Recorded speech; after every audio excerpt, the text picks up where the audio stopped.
honestly, that's by far the hardest part.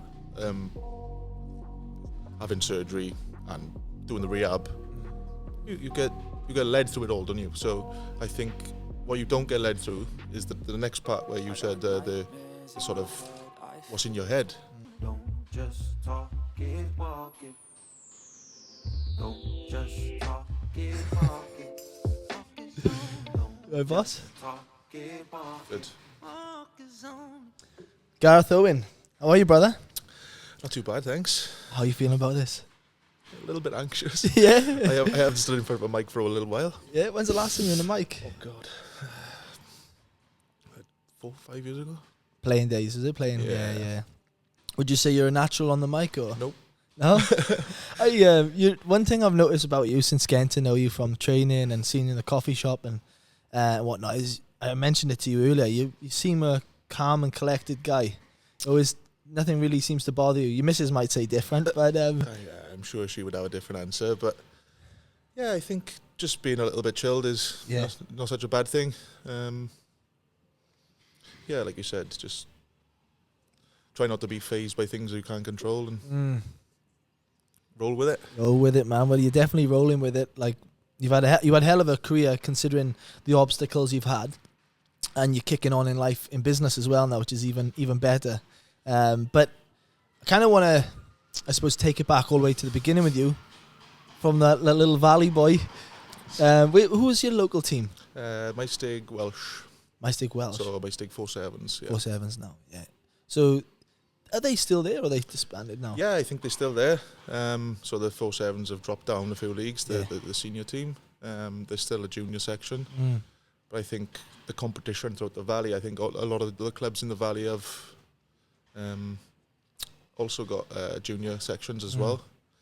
So I think, there's quite a bit of rugby in the valley. Nice.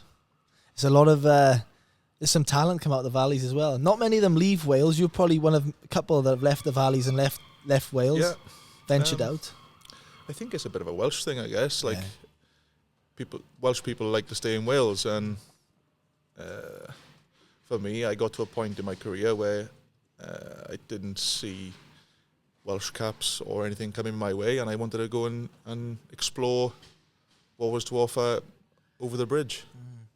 You were talking about earlier, like you just said on the way out, like, there's not many things I regret. There's one thing that come to mind, and probably that is quite interesting. Obviously, it's hindsight, but what opportunities, or where you would have been now if you did take that opportunity, and what was that? I think just after I was coming out of college, or it might have even been while I was still at college, I went for a little trial at Harlequins, and Dean Richards was there, and I got offered a contract, the academy contract, and I didn't take it, probably because of the lieu of potential Welsh caps. I'm playing in Wales and being in the spotlight in Wales, but yeah, I think who knows what could have been. Yeah. But we can't live like that, I guess. No, can't live with the what ifs and what nots. And considering that, man, you've had a hell of a career. You've had a pretty, like, I don't know if you can say that. I think, obviously, from the outside, everyone looks at someone and goes, wow, he's had a good career. Wow, he could have done this, he could have done that. I think with players, they don't see the other side of the just getting by throughout the week, limping everywhere. You know. Yeah, I think we were just hitting on it when we were in the coffee shop just now. I think the older you get, the harder it gets. The body definitely takes a toll, and the amount of operations and injections and certain things I had done throughout my career, I look back and go, geez. Yeah. Some of my joints must be 50, 60 years old in terms of worn out, and so I think like the toll it actually takes on your body is very tough. The day-to-day training obviously was getting harder from when I first started to when I got towards the end. You got little nippers on your heels every day trying to prove a point.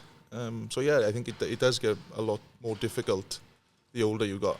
Definitely. You mentioned on surgeries. How many surgeries have you had? I wish you'd asked me to count these before I started. Honestly, mate, I don't know. I'm in double figures easy. Yeah. Yeah. I had 2 lots of shoulder surgery. I've had 3 surgeries on my left knee. I had my right knee done. I had my ankle done twice. Yeah. Hand, wrist,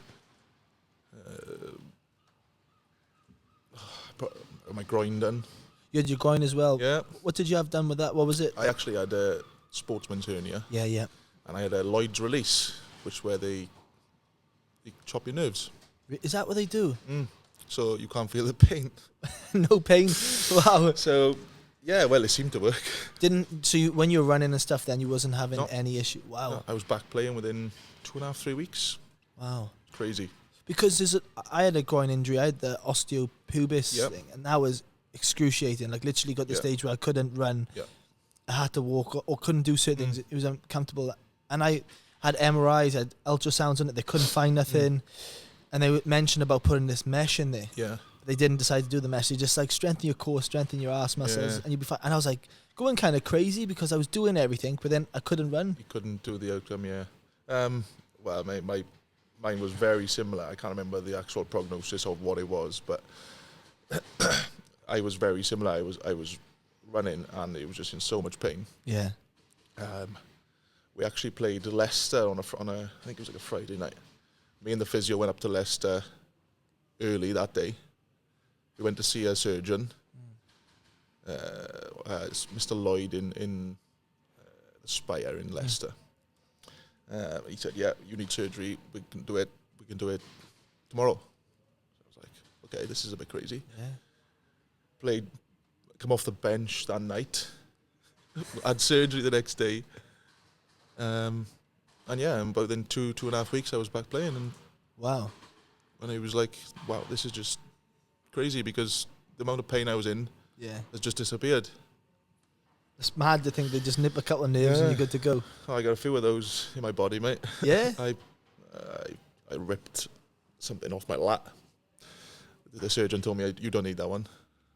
Yeah. So Just said you don't need that one. And yeah, you won't need surgery. You're fine on that one. Just rehab.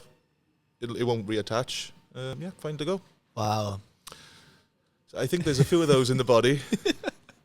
I think I don't know about you. Like they talk about the knee as well. Like you've got the PCL on the knee, and loads of people tear their PCL and they say you can play without a PCL, Yeah. and that's the thing that stops your knee from hyperextending. Is Yeah. that right? Yeah, believe it or not. Well, I show you. Oh, you've got the so have you got? A lot of movement. Is that from the no weight Yeah, PCL? so I tore my ACL, LCL, and grade 3 PCL. Wow. When he repaired it all, he said there was no point me repairing the PCL because it ain't gonna get any better than it is if you rehabbed it. And so I've always had a bit of laxity since I done it. So when you obviously you played after that, then when you were running and stuff, did you ever feel your knee like lose that tension, or was it always? I suppose you've got so many muscles around it. So. Yeah, do you know what? It took me about 18 months to get back playing properly after that knee surgery.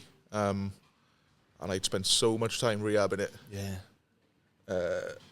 And what the surgeon had explained was, he said, you just get as much muscle mass around that knee as you can, and it'll be fine. And that's what I did. Every day I was leg pressing, squatting, everything I could to get that as strong as I could. And yeah, touch wood. It's probably better than my other one. Yeah. Interesting you say that. That's become something with my knees. So I've had 3 ACLs in this knee, but I find this knee is better than this knee. I don't know if it's because it's overcompensated over the years. I'm guessing now that's pretty much what I think that happened to mine. And then I've done numerous other things to my other knee. Yeah. But yeah. You've been in the wars. I remember this one story about you, and it might be totally wrong. It's not a bad one, but I mean, God. I heard that you were running one day in Landarcy, and Yeah. was that the knee? Yeah, that was the I knee. thought it was. Do you do your Achilles? No, it was my knee. It was like a proper freak accident, mate. Yeah. Like you couldn't write it. Do you mind explaining it? Yeah, go on, I may as well. So yeah, it was like first day of pre-season, warming up now for speed testing and all the other different tests. Must have been there for 5 minutes, just jogging along. And when you stub your toe, Yeah. Like I hyperextended then, so I like overextended to try and not fall over like a tit. And mate, it just totally blew out. And in the same direction as well. Straight direction, no contact, nobody near me. That's mad. And it blew up, and one of the lads who was next to me, he said, I swear to God, it was like a shotgun going off, he said. And I've never been in pain like it. That is crazy. So how did you deal with, like, you've had, as you can say, you've said all these injuries right now. For like listeners and people who are in sports, like coming back from injuries, it's not just getting the rehab right. It's actually like thinking, can I perform? Can I run? Can I step the way I stepped before? Can I do what I did before? Am I going to be as good as I was? How did you deal with that? Because it wasn't just one injury. Honestly, that's by far the hardest part. Having surgery and doing the rehab, you get led through it all, don't you? So I think what you don't get led through is the next part where you said the sort of what's in your head, and will I be able to do that? So yeah, I think that is 100% the hardest thing, and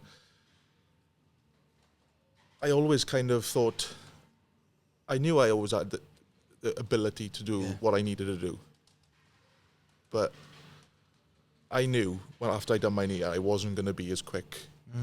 So I kind of had to adapt and maybe change my game a little bit.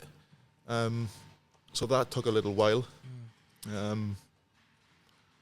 I think it was just understanding what my body was able to do then. So I think, like you said, the adaptions and the way you overcome those injuries show further down the line, I guess. Definitely. Because you had a very good, strong, you always would run a nice strong line, fast, like you'd palm fenders off. That was your kind of game. Yeah. So when you had those injuries, then you're kind of adjusting it to be, okay, have I got to be more of a ball player now? Have I got to be more peripheral, picking numbers, reads, my kick into the corners? And yeah, I think that's exactly it. And understanding where you fit in that squad as well. Like, are they going to need somebody like that? Am I going to fit? So I think looking at other lads in the squad and what other people are doing at the time determines how you move forward as well. So I think it's constant adaptations. Yeah. And working with the coaches, what they want from the games, what they want from certain things. So I think the adaptation after the injury is probably the hardest period, because the rehab is pretty straight. It's not straightforward. It's just do your program. Yeah, you follow it and you will come out at the end successful. But yeah, like you said, the hardest part is the mental side of it. Yeah. And was it anyone you were working with when you were at the Ospreys or Scarlets or Leicester or Newcastle where they kind of broke down those barriers for you? Because I never got taught them. All I got told by a coach was, when you're out there now, be prepared. You might have a big scare on the field. Like you might get a bang to the knee, and that will wake you up, and then you'll be okay. And I was like, that is not the type of fucking. I've had 3 ACLs in this knee. I don't want another bang. I don't want another bang. No, I think. Yeah, I don't know if I ever really got much advice in terms of what to expect, but I think it was just the reiteration. Is sound. Yeah. The tests they do. Yeah, I think like you go and see the surgeons and they're like, mate, I could not do a better job. And you're like, it sounds funny, doesn't it? Yeah. But that's all you want to hear. It's a confidence. It's a all reassurance. you need to hear. It's like you're running around. You're like, oh, is it okay? Is it okay? Yeah. Go and see them. And it's like, mate, you're absolutely fine. Yeah. It's better than the other one. And I think it's the reassurance and. It is. You are going to get knocks. It's rugby. It's massive. It's a physical game, and it's inevitable. So it's how you, like you said, you overcome those obstacles to start and just roll with it. Yeah, it's. I'm really happy to have you on because I'm intrigued about the injuries, obviously, and I'm intrigued about how you've come back from them. But there was a little bit of a pressure at one stage, I believe. Though there was a lot of talk around you, like being the next Gavin Henson, and. Mate, Gavin Henson was on steroids, as in like the profile he was back then. So do you get this recognition that you're the next Little valley boy I from had some stick, I'll be honest. good looking fella as well, you are, mate. So it's all coming. Olive skin, they called me. Yeah, I think it was Scotty Johnson was the one who labelled that. How did you deal with that? Honestly, mate, I was such in a bubble. I was in the little bubble of, mate, I was playing with absolute superstars. I was in a team where I was like playing with like Sir Jerry Collins and these guys, mate, like Justin Marshall. Yeah. Like, You had Mike Phillips and him fighting for the 9 jersey. honestly, it was like something that you couldn't even dream of. I was going out, I was partying with these boys. I was like training with them every day. They were my mates. We were going for coffees. It was like you can't even explain. Yeah. So yeah, I think it was just I was in a bit of a bubble, and it was like all a bit of fun and jokes. Yeah. But yeah, it's not. It's a pretty big tagline to be held to, I guess. Yeah, a few injuries and what have you, and then so much in the paper then. Yeah, that's one thing I've noticed about Wales or media. It's like as soon as you get any form of credibility or you're doing okay, they just want to put you up on the pedestal and this is the next best thing. But then at the same time, it's like a negative to it, because you've got people then going, he's not good enough, or X, Y, and Z. He's had an injury now. He's not playing the way he should have played before, and it just gets that internal dialogue in our head to be like, fucking hell, I've returned from a game. I've returned from injury now. I've just dropped the ball. Or I've just missed a tackle. And it's the pressure they put on you. It's like it's a prime example of, you look at England in terms of internationally. Yeah. They put so much pressure on that team that they must be thinking, what if we do this wrong? What if we do that wrong? And it is like it's a cauldron of pressure, and I guess it's professional sport. Yeah. But what I would have hoped was maybe been taught how to deal with that. Like, all right, going back when I first started, talking 2008, 2009, early days, still early professional rugby. Yeah. That wasn't there. No. I'm not sure what it's like at the moment. I don't know. But these things are still happening. Yeah. Because you see the Welsh squad that he's picked now. There's going to be loads of lads in there who are deemed to be the next big thing. Yeah. That may not be. So, yeah, I just hope that. It is hard, that, isn't it? That pressure that you get from it. I think as well, like, I always say to some clients I speak to or who play sports, I always say, like, that kid is 7 years old. All he wanted to do was play for Wales. And he was playing freely, he was having fun, he wasn't worrying about the mistake, he wasn't worried about his contract at the end of the year. All he was worrying about was like, can he get his hands on the ball? Can he make a tackle? So why don't we put our mindset back into that little kid who all he wanted to do was play for Wales? And you're achieving that right now. Or if you're playing regional rugby, you're achieving that right now. I think we're always so eager to play that next game, get to 50 games, get to 100 games, or it's kind of another thing I've noticed is approval of other people. Like, you're in this thing, right, of these big, athletes and big fellas, but we're all pretty insecure as well, because we're seeking validation from our coach, our captain, or a boss. And if you have a poor game on a weekend, on a Monday, he don't give you the look. You're fucking stressing all week, overthinking, am I in this week? The thought of losing on a Friday night or a Saturday, mate, was overwhelming sometimes. You wake up on a Sunday morning, you go, oh shit.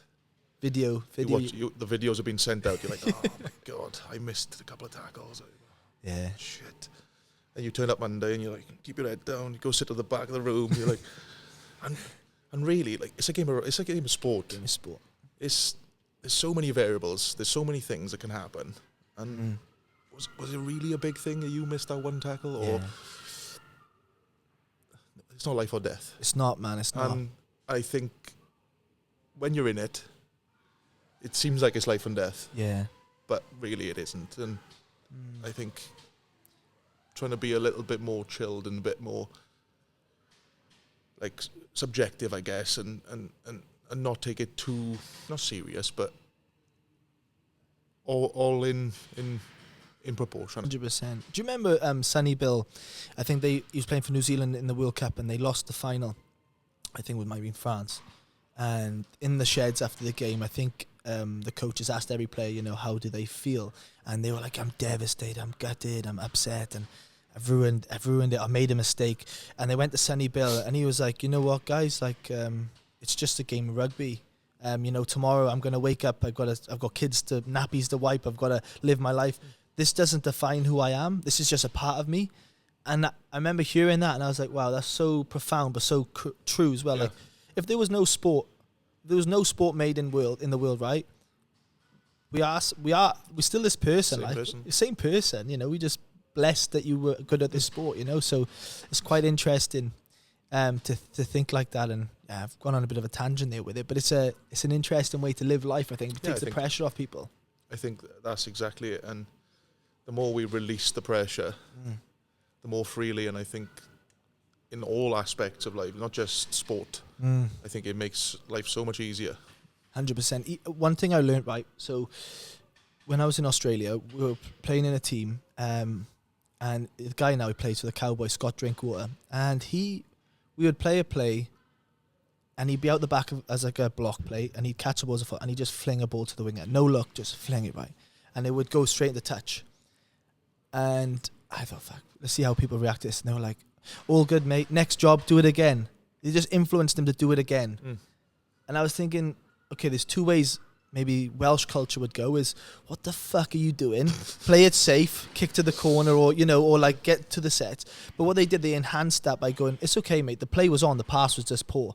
So they did the execution element was poor, but the idea was right. So the enthusiasm was that the play is fine, like play expansive. And I think that's the difference sometimes, I believe, like in promoting someone's creativity or like removing that from them. Yeah, I think, that's it, you just nailed it there, really. And I guess that's how we are coached sometimes.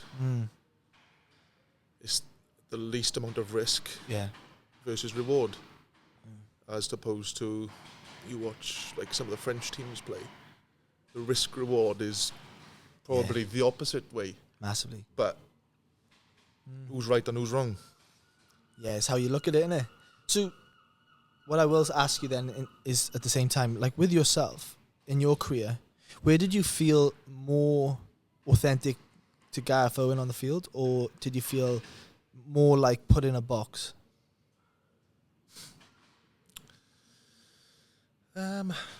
Certainly earlier in my career, where I was playing with a lot of influential players, but not that I haven't played throughout, but I think I was allowed to be free.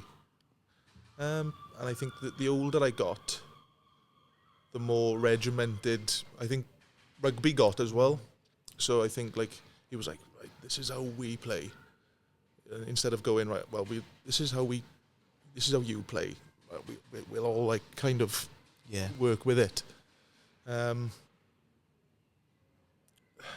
think it's quite a tough one, that, because every team I've been to have all played differently. Like I've played in a very successful Scarlets team. Yeah. And that was a pretty free-flowing team at the time. It was pretty loose. We're going to score more tries than you. Simple game plan. Don't worry if we concede, but we're going to score more tries. And then it goes back to that point where who's right and who's wrong in how we perceive things. Yeah. You know how you're talking about then, how like the Scarlets, so they're in a bit of a rut, aren't they, at the moment? Was Dwayne Peel playing with you back then? Was he assistant coach back then? No, I believe he was up in Sale. Or playing? I think he was still playing up there, maybe. I'm just trying to think. Easterby was coach. Oh, yeah. Simon when I first went there. And then Mark Jones Boyce was coach. And then Pivac, yeah. So you were there. How many seasons were you at the Scarlets? 5, I think. 5. Because you were playing really good rugby at a lot of stages throughout the Scarlets. I think that type of play suited you to a T, you know? Yeah, I think I loved my time at the Scarlets. But again, certain things happen. You have players coming in and out. And then we had, I'm just trying to think now. We had Hadley Parks come over. We had John Davis come back from Claremont at the time. I just remember myself not playing as regular as I wanted. So I kind of decided halfway through my contract, I spoke to my agent and I was like, look, have a little look around, see what's about. I'm open to anything. I just want to play rugby. Yeah. And yeah, so we played I went to watch in Dublin the final when we won. And 2 days later I signed for Leicester. Wow. That's an exceptional team as well, you know. That would have been a bit of a confidence hit though, well, you've gone from Scarlets, obviously a really good team, but you've gone to Leicester Tigers, like the names have been there before and the team that they had as well then. Were you kind of pinching yourself or was it just more excitement? When my agent said, Darren said to me, he said, Leicester are looking for a midfielder. So I was like, Leicester? Oh, right, yeah, sound. He's like, Matt O'Connor is the head coach. He'd like to meet you, but he wants to meet you on Sunday. I was like, right, I'm on the piss in Dublin for 3 days, yeah. So yeah, we got back. I went to meet him. It all went swimmingly. He was like, look, I'm looking for exactly what you offer. Blah blah blah. And within 24 hours, the contract was on the table. Signed, job done. Didn't have a clue where to live, anything. It was like, right, come on, like we go in 2 months, or less than that actually. I actually went up early, but to sort out a place. Yeah, it was crazy. My brother come and lived in my house, and off we went. Wow, just like that. Yeah. And what was that experience like living in Leicester? Amazing. Yeah. Loved it. As far as rugby cities go, mate, it's right up there because the ground is central to the city, and they pack it out every week. Yeah, it's crazy. Who was in the centre partnership? So actually, there was Matt Tamua, Manu Tuolangi. That'll be some early balls to him, mate. Just ever in trouble, mate. Just drop it to Manu. Yeah. But we weren't very successful at the time because Mal O'Connor got sacked. Was it Jordan Murphy? Geordie Murphy took over then. Yeah. But yeah, mate, that team was full of stars again.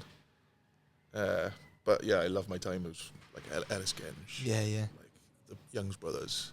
Like you could just name it, mate. And it was crazy. Do you find then, right, like the difference between Welsh style of training, playing, and the English Premiership style? Is it a level above us in like professionalism or standards? I don't think that the training was any different. Obviously, you've got different coaches and different ways and things of doing things, but it wasn't a huge difference in terms of training. Yeah, I wouldn't say professionalism was any different, but I think the level of competition every week was a little bit higher. And that league, the English Premiership, mate, is so difficult.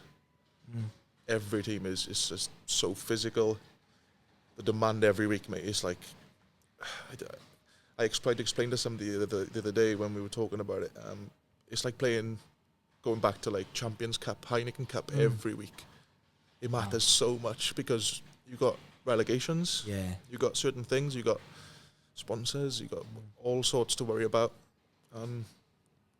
That was a lot of pressure playing in Leicester. Yeah, I'd like to think that the pressure doesn't really bother you too much. You lean into it more. I enjoyed it. I loved playing in Leicester. I thought like, right, 24,000 people here. They've come to watch me. Yeah. You run out of Welford Road, mate, and it's like hairs on the back of your neck. It's like, right, here we go. This is what it's about. Yeah. All those niggles and those pains go away as soon as you could step over that whitewash, mate. Yeah, mad what adrenaline can do in it to the body. And then the next couple of days after, you're sliding on your bum down the stairs. Sat in the living room, I guess. What do I do? Why do I do that? Yeah. Oh, the things you do, man. But fair play to you, man. Credit to you going to Leicester. I actually thought, though, like, like we spoke about Welsh team, and you said you kind of stayed in Wales for a bit too long because of that. Did you think the door it might come knocking still even at Leicester, or was it the cap rule back then? Honestly, mate, I didn't really think about it at the time.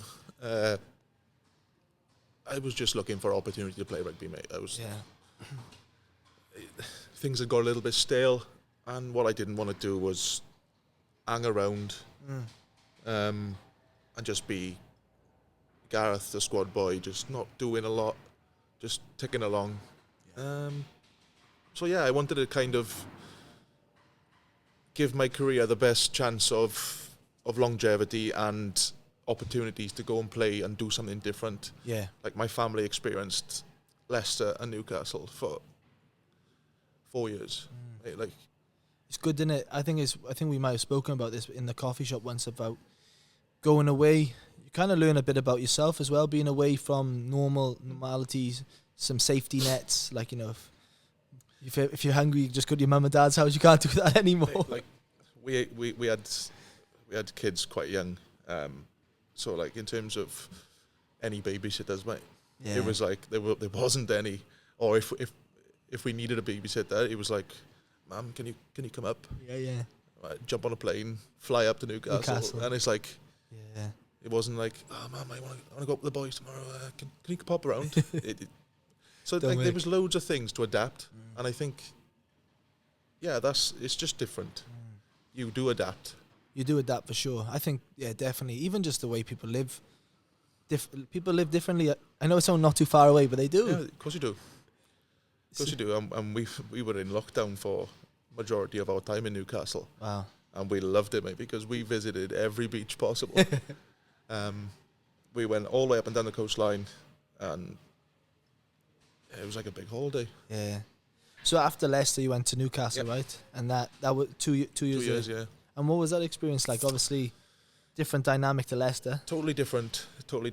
Like I said to you, I actually played for Leicester against Newcastle in the relegation game. Wow. And which was, again, mate, it was totally bizarre. But and you signed already? I'd already signed for Newcastle. After the game, mate, as Leicester, we had just beaten Newcastle, and Newcastle were going down.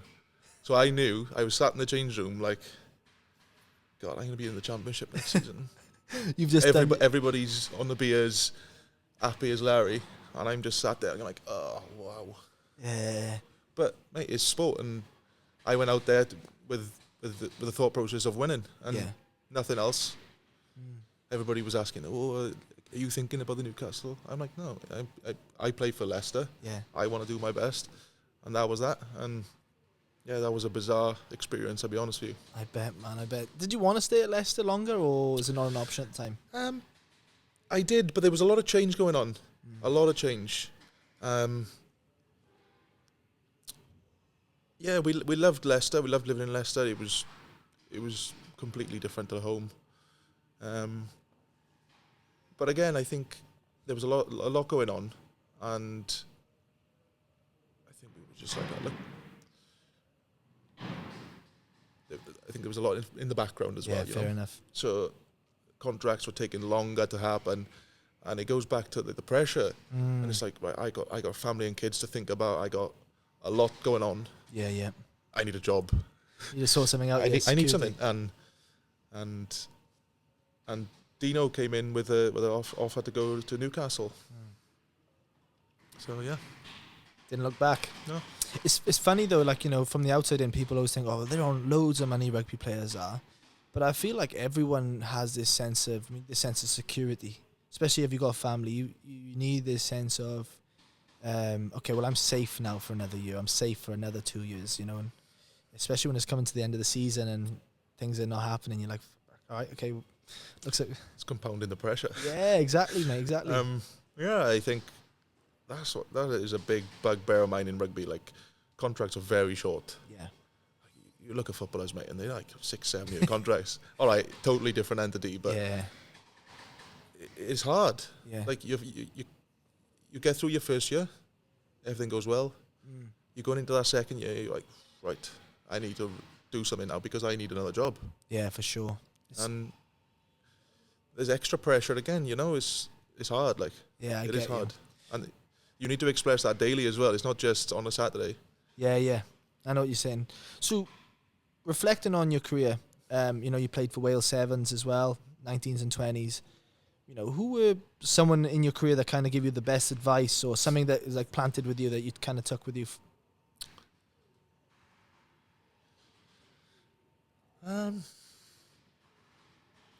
I've had a lot of advice over the years, but I wouldn't say it's the advice. It's the trust in you. I think is the biggest thing. I remember I didn't play a lot of age grade rugby in terms of like the Ospreys or whatever, and then I went to college, and you had him on the other day, Gareth Nicholas, mate, and I can't thank that bloke, praise him enough, mate, because I wouldn't have a career without that man, I promise you. Wow. He opened doors for me, and he vouched for me in a way that I never could, because I didn't have the platform or the opportunity to be able to do it. And you saying to me earlier about like having your face fit, or for whatever reason it didn't fit. I don't know why, but it didn't. So I had played Wales in the 19s before I'd played for the Ospreys age grade. Wow. So you went from college to Wales in the 19s. So you didn't even hit the academy or anything. That's mad. That is. That never happens. No. Who was the coach for the 19s? Oh God, who was the coach for 19s? Better remember that guy's name, mate. He picked you. It was Bonnell, Justin Bonnell. Justin Bonnell. Okay. And he gave you the opportunity. Yeah. And then after that, then it all started. It just went like crazy. Wow. It went really well. We were out in Belfast, and it just went. Again, mate, there was no pressure on me. I was going into something I'd never experienced before, so it was all new to me. And I think I just showed what I could do. It's funny, right? Like you talk about Gar Nicholas and so many people he's impacted, and I was unfortunate not to play any rugby at the college with him. I was just there doing a trade, but I got to know him. He tried to get me to play now and then. I know his personality, obviously coming on you, but it's so simple, and so people think we have to chuck loads of whistles and X, Y, and Z for someone to be a great player. If you instill belief into a player, confidence, and tell him, hey, I believe in you, and whatever you do out there, if you make a mistake, whatever, don't matter. Get up and go again. You'll run through a brick wall for someone. Right. And that is so spot on. That's all you need from your coach is a bit of love, mate. Yeah. A bit of love. All right, we all have a row now and again. Yeah. Or we get told off. That's fine. But you will do anything for somebody who gives you a bit of love, mate. Massively. And it's a credit to him, man. And they've had so many people after the podcast with him to preach about him, talk about you. Obviously, you were named in his favourite 15. Mate, he's a man, eh? Like, I can't speak highly enough of Gar, honestly. Like, what he done for me, I wouldn't have achieved or done anything that I done. Credit to him, man. Even for yourself now, though, Gar, like, transitioning out of sport into the real world, people call the real world. How did you find it? Like, because a lot of people struggle with it, and the higher the highs, the lower the lows, they say. But I suppose I'd like to hear your part on it, just so others can hear it and maybe what they about to experience. Or honestly, mate, it was tough. Yeah. It still is tough because you almost, how do you say it? Like, you feel like you lose your identity overnight.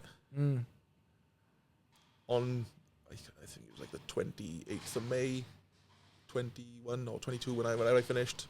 The day after, I wasn't Gareth, the rugby player, anymore. And that's hard to take. Like, that is, you've done it. I done it for 15 years. All I ever known. So I go from that to being a butcher. Yeah. And now I'm Gareth the butcher, not Gareth the rugby player. So it's a big transition. Yeah. It's a big transition, and yeah, I can just say it's hard. It's hard, mate. It's hard. So what have you found that is kind of, gone to the, when you have moved, obviously it is hard, but what have you found the pros out of it, with like the positives, or like this was good, like, because I believe having a sense of purpose is a massive one. Yeah. Obviously not having 28,000 people cheering your name on is different to cutting meat. Yeah, but they were cheering Manu, probably not me. But you were giving them that pass. Yeah.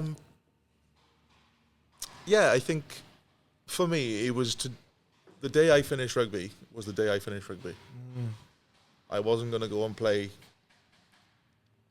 like lower levels. My body had had enough. So I knew I wanted to do something completely different. Luckily, we'd already had our butchers set up and running. So it was like a smooth transition in and just start working. And that was an eye-opener, mate, because I'd never really cut any meat before. So this is a family-run business, and then you're in there. Yeah. Yeah. Starting from scratch again. Proper scratch. And I think that was a really good thing, because I had to learn so much so quick. I was so absorbed in what I was doing. It was good, but also very hard, because it was completely out of my comfort zone every day. Yeah. Like, I'm not the most comfortable talking to strangers, mate, right? You're an introvert, and you like pretty, I can tell, but yeah. And having to deal with customers, mate, so uncomfortable. Yeah. It shouldn't be, because I knew what I was doing. But yeah, it's just completely different to what I was doing every day. Yeah. Do you think as well, though, because you've done a sport for 15 years as a professional, you knew what you had to do every day? It was kind of like you've strengthened this muscle so much that it's kind of like you can turn it on the weekend if you had to. Like, even if you were busted all week, you'll turn it on. Yeah. Where you get into this new industry now and you are nobody. Like, your identity of this guy is not going to push you through this area of life. You literally got to start from scratch and become an apprentice again. Literally. Yeah. I had to learn a whole new set of skills. And luckily, I think it was because it's a family business. There was a lot of patience. Yeah. A lot of swearing. A lot of cuts. Yeah. I think socially as well, mate, that was hard. That transition. Like, I found it very difficult. I found it uncomfortable. Because, not that I think any of my friends, like, wouldn't have been any different, but in my head, I was different. But yeah, I think the whole transition period, mate, is let's just say it's not easy. And the harder you work and the more you talk to people, mate, the easier it is. Yeah, for sure. Expressing that feeling, yeah, for sure. That's so true. It's I think it's because it's two worlds apart in certain areas. Like, you literally, like, I wasn't as fortunate to do what you've experienced, but going up every day and just having a coffee with your mates, gymming for a bit, talking shit. Like, you are kids who are adults in certain expanse. Honestly, like, my missus said to me, she's like, that's all you do is kick a rugby ball around and drink coffee. I was like, not quite, but not far off. But yeah, it's a completely different world, mate. Like, you're in a different bubble altogether. And I suppose unless you are in that, it's so hard to explain to anyone. One thing I'll say about you, though, Gav, from getting to know you, from the gym, from in the mornings, and obviously doing this today, though, you've got a great mentality on life. Like, you're very, what's the word? You're present and you pause. You're not impulsive. You're quite like, you sit back and you'll think, and then you'll talk. And I think your calm mentality will actually has made this journey easier for you. Yeah, I think so. Like, we knocked on it earlier. It's about controlling the controllables, mate. Like, and I think earlier on, certainly in my career, I was so like bogged down with the what ifs that it was actually hindering daily or weekly. I was so like stressed about things that are out of my control. And I think I just learned to accept things are not always going to be as it seems. And it's all about how you can control what you do. Like, I can't control what you do, but I can control what I do. 100%. I think another one as well is where our intention flows, our energy goes to. So obviously, if we're going to be thinking all the time about, oh, when I was a player, or when I was doing this, or when I was doing that, like that happened a couple of years ago, I think it takes our attention from the now. And then when we're not we're not excited about what we can achieve right now. Another analogy, well, not analogy, I remember speaking to a player about this before. He shoulder went, he played for Wales. He after the game, he had a couple of injuries and he was struggling to find that form again. And I remember saying to him, I was like, man, like, how about we shift the dynamic and actually tell ourselves, well, how amazing is the body, right, that it runs into a brick wall every week, in the middle of the week and on the weekends, and it gets back up again. You give it some love and attention, you get some surgery on it, and it repairs itself and you can do it again. How blessed are you to be able to do a career for 10 to 20 years, which you only wanted to do it when you were a 7-year-old, was have that one opportunity. How amazing if we can flip the script and go and fuck, you know what, instead of like my body's not giving up on me, it's giving up on me, I can't do X, Y, and Z. Well, how amazing is the body that keeps turning up for you all the time? Keeps going. And I think that's the same thing if we can give that mentality to our mind and go, well, how amazing is it the fact that I've had this blessed career and now I'm in another stage of my life where I can learn some new tools, get out of my comfort zone and speak to people when I don't really want to do it sometimes. And it's hard, but look how amazing your business has gone now. Business from you getting out of your comfort zone. And everything, I believe everything that happens in a positive way comes from you don't get it from a comfortable place. Oh, no, nothing happens easy. Seeing you in the morning now lifting weights, I was like, fuck it hell. I'm not getting up to... What were we doing this morning? Cleaning. And I'm 100 kg trying to get... I'm dying. And then I look at you and you just literally just bicep curled 100 over 110 or something like that. But it's all out of your comfort zone. What I'm trying to say is... But Yeah, I think nothing comes easy. And the harder you work for something, the better the outcome, well, hopefully. Yeah. Oh, massively. And one thing I've noticed a lot of players who are out of sports now is like they've still got this mindset of like work hard, you know, achieve something, get something. Yeah. Most of them are pretty successful outside of sports once they put their mind to something, you know. Yeah, because I think it's always been drilled into you. You don't get to be a professional rugby player, mate, without grafting so hard. There's days where you're like, I really don't want to go today. But you get up, you get it done. Yeah. And you get 1% better, mate. 100%. And I think that is the mentality of professional sport. Like, that is why people play there or play down here. And I think that it could be the same sort of skill levels, mate, but it's that 1% you're willing to give extra. So leads me to my next question then. What's one thing you wish you learned? What you learned now, what you wish you learned when you were like 20-year-old, 21-year-old? Look after my body better. 100%. Yeah. Because my body was my tool.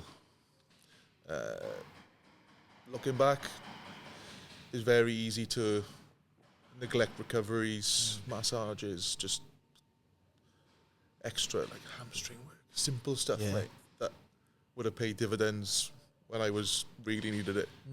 So I think looking after your commodity, your prized possession, which is your body, because that is your tools.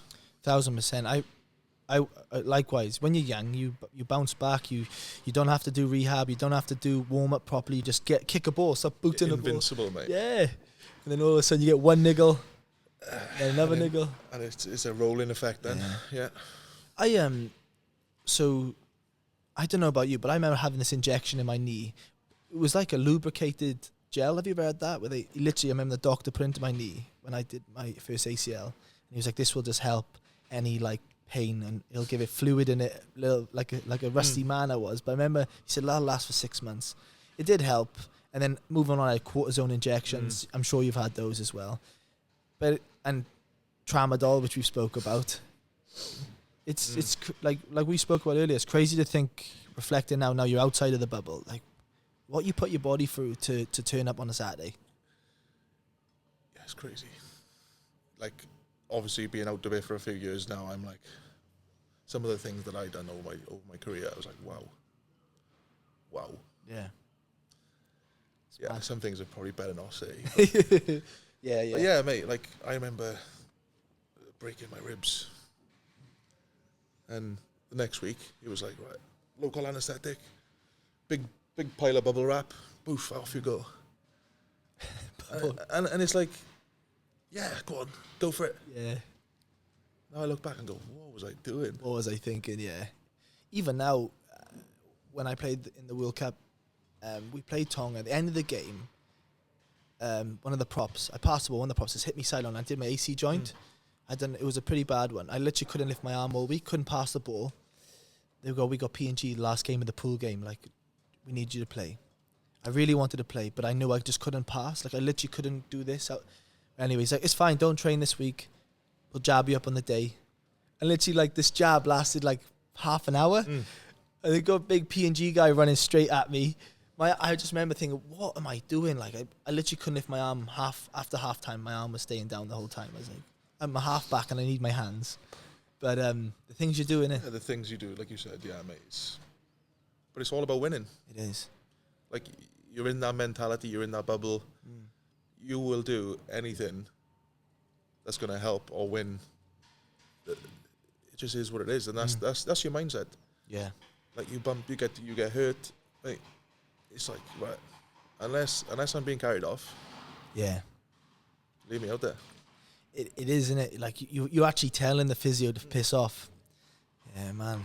It's a credit to you, though. I think it's a credit to you, to be honest, Gab, because of the obstacles you've had to overcome to play. So have a 15-year career, considering all of the surgeries you've just mentioned. It's a credit to you. Yes, I do believe. Yes, I do believe you should have had a couple of Welsh caps. But that's hindsight. That is hindsight. For me, it is what it is. It is what it is. The controllables, like you spoke about. But more importantly now, like, where can people find the butcher business? What's it called? Let's get into it, mate. Yeah, come on, then. So the Black and White Pig Company, we're on Bridgend Industrial Estate. We're an online butchers. Click and collect service. So you order it via the website and pop down and pick it up the next day, or you can have delivery service. What's the difference between you and other butchers, man? Why are you better than the rest? I'm a rugby player. Well, I was. No, mate. You get a photo of guy. No. I told you, mate. I'm no good with people. So say the difference, mate. We love our meat, mate. Like, we pride ourselves on. So we all our pedigree Welsh pork. Yeah. We get our lambs off our neighbouring farm. Our beef comes from Carmarthen or Bristol at the moment. So, like, we're trying to source everything as locally as we can, trying to do the best value for money. So we're giving it a good shot, mate. You're doing extremely well, man. I see your social media, I see the food, and obviously, like, one of our sponsors, Ahead of the Game, you serve all the meat there, right? Yeah. So that's our little shout out to the Ahead of the Game, actually, our sponsors, and Off Grid as well for what they're doing here. But yeah, I always say at the end of my podcast, man, what are you grateful for? It's on the shirt. So I'm going to ask you first, what are you grateful for? Mate, it's opportunities, and I was very fortunate to meet, like I said earlier, mate, like a very, very good man, and I wouldn't have had a career without Mr. Gareth Nicholas, mate. Like, it is what it is. So yeah, like that, man. I'm grateful for you obviously coming on today. I know this is definitely out of your comfort zone. I remember, when I hit you up the first time in the coffee shop. But just more importantly, for you to share your journey, man, like the highs and the lows, and transitioning out of sport. I think it's not spoke about enough. And we're actually being raw about it. But and even getting to know you. I'm never going to train with you again in the gym, though, mate. You're too strong for me. Come on, mate. Don't pretend. And Reese as well. I'm not training with Reese either. Mate. He's a freak, man. He's a really nice guy, Reese. So like, I wouldn't believe he's a back, but he's a great person. He's a top I grew up with Reese, and he's always been the same, mate. He's so strong. He's a freak, man. He's a little cow. You could tell him. I'll tell him. We listen to this. Right, brother. Absolute pleasure. Awesome, mate. Thank you. Don't just talk it, walk it. Walk it only. Don't just talk